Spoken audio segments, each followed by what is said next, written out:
মই উপস্থিত আছোঁ কামৰূপ জিলাৰ পলাকবাৰী সমষ্টিৰ নহিৰা গাঁৱত। প্ৰথমতে মোৰ কেমেৰা সহযোগী মনোজ মহন্তই দেখুৱাব আচলতে এয়া হৈছে সমীৰণ দাসৰ বাসগৃহৰ পৰিৱেশ বুলি আমি নিশ্চয়কৈ ক'ব লাগিব, কিয়নো যোৱা নিশা দুখনকৈ মটৰ চাইকেলৰ মুখামুখি সংঘৰ্ষত প্ৰচণ্ড মুখামুখি সংঘৰ্ষত এগৰাকী শিল্পীক আচলতে আমি হেৰুৱাইছোঁ।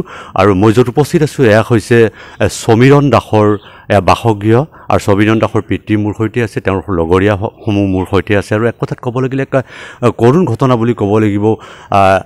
যিগৰাকী শিল্পী আচলতে এগৰাকী বাদ্য শিল্পী হিচাপে তেওঁ আচলতে অঞ্চলটোত জনপ্ৰিয় আছিলে সমীৰণ দাস, আৰু অসমৰ কেইবাগৰাকীও জনপ্ৰিয় কণ্ঠশিল্পীৰ লগত তেওঁ বাদ্যযন্ত্ৰ সংগত কৰিছিলে। আৰু যোৱা নিশা যি ধৰণে আচলতে এক অনাকাংক্ষিত ঘটনা সংঘটিত হৈছে, য'ত থিতাতে নিহত হৈছে এগৰাকী উদীয়মান শিল্পী সমীৰণ দাস, আৰু তাৰ বিপৰীতে এগৰাকী যি এই অঞ্চলৰে হীৰকজ্যোতি দাস নামৰ যুৱক এজন থিতাতে নিহত হ'বলগীয়া হৈছিলে। আৰু আচলতে এক কথাত ক'ব লাগিলে সমীৰণ দাসৰ এই যি মৃত্যু, অকাল মৃত্যু স্বাভাৱিকতে আচলতে অঞ্চলটোত এক শোকৰ চাপ পৰিছে। কেইবাগৰাকীও ব্যক্তি মোৰ সৈতে আছে, মই তেওঁলোকৰ সৈতে কথা পাতিবলৈ চেষ্টা কৰিম। হয়, মই আপোনাৰ পৰা জানিবলৈ চেষ্টা কৰিম আচলতে যি ধৰণে ৰাতি যোৱা নিশা এক দুৰ্ঘটনা সংঘটিত হৈছিলে, এগৰাকী আমি শিল্পীক হেৰুৱালোঁ, কি ক'ব আপুনি এই মুহূৰ্তত?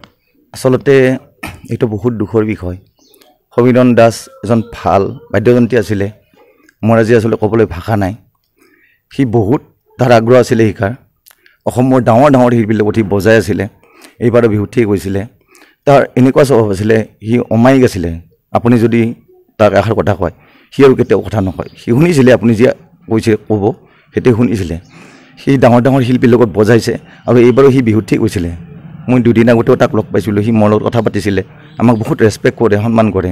গতিকে সমীৰণ দাস যে নাই, আমি মানিব পৰা নাই আচলতে, সেইটোৱে কথা। হয়, নিশ্চয়কৈ ক'ব লাগিব আচলতে সকলোৰে চকুত চকু পানী বুলি আমি নিশ্চয়কৈ ক'ব লাগিব, যিহেতুকে অসমৰ কেইবাগৰাকীও বিশিষ্ট শিল্পীৰ লগত তেওঁ বিগত সময়সমূহ তেওঁ বাদ্যযন্ত্ৰী হিচাপে কাম কৰি তেওঁ সময় পাৰ কৰিছে। আৰু কেইবাগৰাকীও ব্যক্তি মোৰ সৈতে আছে, মই তেওঁলোকৰ হয়তো কথা পাতিম। দাদা, ক'বলৈ ভাষা নাই, কি ক'ব আপুনি?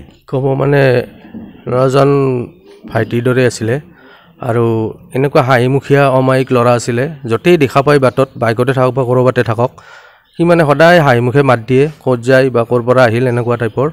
ৰাতি খবৰটো শুনি আমাৰো আচলতে কি ক'ম কি নক'ম এনেকুৱা লাগিছে। অনুজ দাই কৈয়ে গ'ল আগতে যে তাক হেৰুৱা বুলি আমি ভাবাই নাই।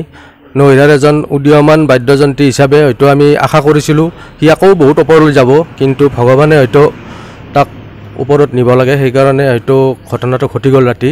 আমি খুব মৰ্মান্তিকভাৱে মানে তেখেতৰ শোকসন্ত পৰিয়ালবৰ্গলৈ বেদনা তথা সমবেদনা জ্ঞাপন কৰিছোঁ। হয়, নিশ্চয়কৈ ক'ব লাগিব আচলতে আমি অনিচ্ছা সত্ত্বেও আমি তেখেতৰ পিতৃ আছে মোৰ সৈতে, যদি সম্ভৱ হয় মই তেওঁৰ পিতৃৰ সৈতেও, সমীৰণৰ পিতৃৰ সৈতেও মই কথা পাতিবলৈ চেষ্টা কৰিম আচলতে। হয় দাদা, সমীৰণ আপোনাৰ ল'ৰা হয়, আৰু এই মুহূৰ্তত আপুনি কি ক'ব?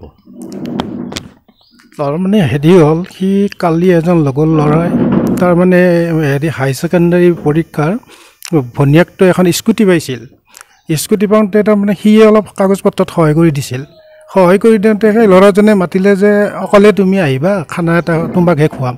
তাৰমানে ঘৰটো বৰ দুৰ্বল আছিল, মানে ঘৰতো বেছি মানুহ নিলেও অলপ বেয়া পায়, ভাত খাব মাতিছিল। তেতিয়া প্ৰায় 10টামান বজাত আমি ফোন কৰিলোঁ, গ'ল বাইকখন লৈ। 10টা বজাত ফোন কৰোঁতে তাৰপিছত ক'লে যে মই ভাত খাই আছোঁ, মই আহি আছোঁ।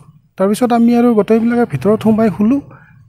তাৰপিছত যে আৰু প্ৰায় 10:30 মানত খবৰটো আহিল যে এক্সিডেণ্ট হৈছে। আৰু দুনিয়াৰ জাম, আমি এক্সিডেণ্টৰ ওচৰলৈকে যায়ে পাওঁতে বহুত দেৰি হৈ গ'ল।